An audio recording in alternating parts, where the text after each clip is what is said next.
Hai guys, pernah gak sih kalian nyari surat penting di rumah atau di kantor terus hilang? Atau lemari dokumenmu udah kayak hutan belantara? Nah, di video ini kita bakal bahas tentang dunia arsip. Tapi jangan bayangin yang kuno-kuno ya. Karena justru dengan video ini, hidupmu bakal lebih teratur dan juga lebih gampang. Jadi gini, arsip itu bukan cuma dokumen zaman bahula yang disimpan di gudang berdebu. Arsip itu segala bentuk rekaman kegiatan kita. Nah, contohnya, struk belanja yang kalian simpan buat klaim garansi, itu arsip. Foto-foto kenangan di HP, itu arsip.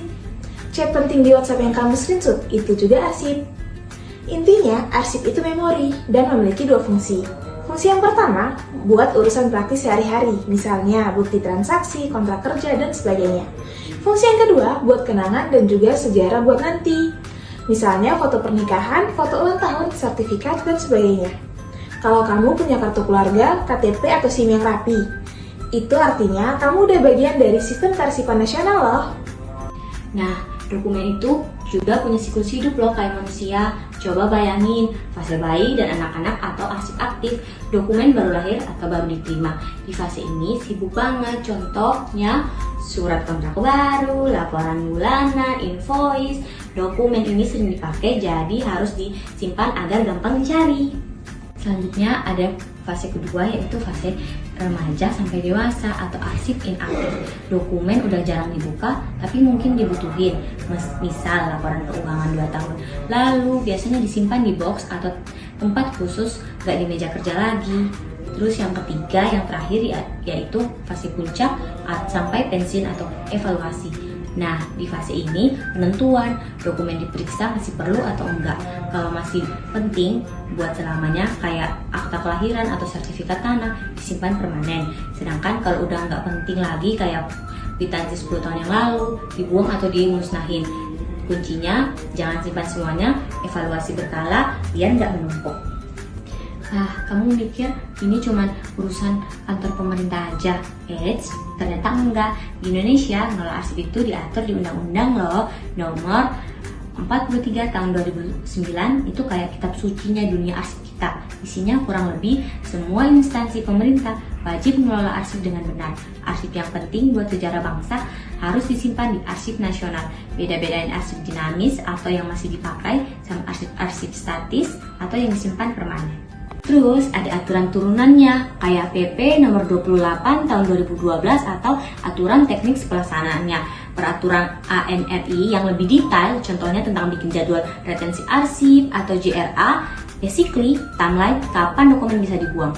Buat kita sebagai individu, aturan ini ngaruh juga loh. Misal, kamu yang punya usaha, harusnya simpan bukti transaksi minimal 5 tahun sesuai dengan aturan perpajakan. Atau dokumen penting, pribadi, simpan yang asli, atau backup.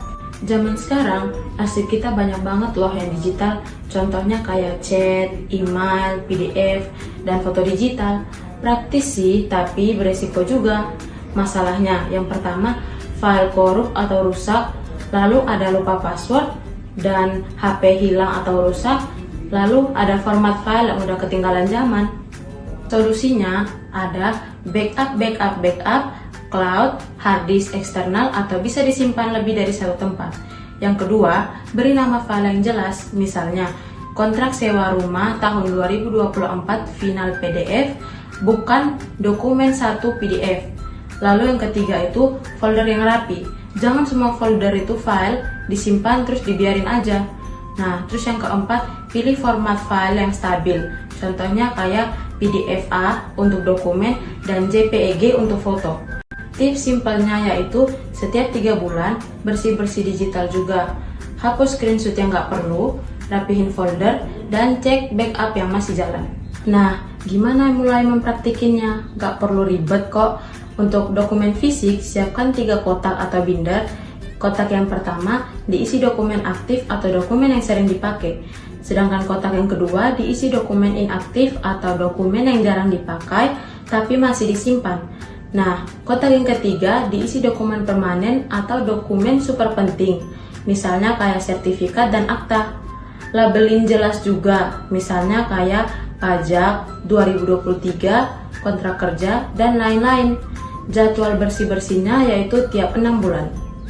Nah, sedangkan untuk dokumen digital, gunakan folder tahunan misalnya 2024 dokumen dan subfolder 01 pajak, 02 kontrak, dan lain-lain. Aplikasi scanner HP buat digitalin dokumen penting. Intinya, sistem sederhana yang konsisten lebih baik daripada sistem ribet yang cuma sekali dipakai. Jadi guys, mengelola arsip itu bukan cuma buat kantor, tapi kita semua juga perlu loh. Bikin hidup kita lebih teratur, gak stres nyari dokumen. Ada aturannya juga di Indonesia, dan itu buat kebaikan kita juga. Zaman digital butuh cara baru, tapi prinsipnya tetap sama. Rapi, aman, dan mudah dicari. Mulai dari yang kecil aja dulu, rapihin satu folder di laptop, atau satu laci dokumen di rumah. Trust me, rasanya puas banget. Kalau video ini membantu, klik like biar makin banyak yang belajar, subscribe buat konten seru lainnya, dan komen di bawah masalah arsip apa yang paling bikin kamu pusing, tumpukan kertas, file digital berantakan, aku akan baca semua. Oh iya, share juga ke teman atau keluarga kalian ya, yang dokumennya selalu berantakan. Siapa tahu membantu. Sampai jumpa di video berikutnya, jangan lupa rapihin dokumennya ya.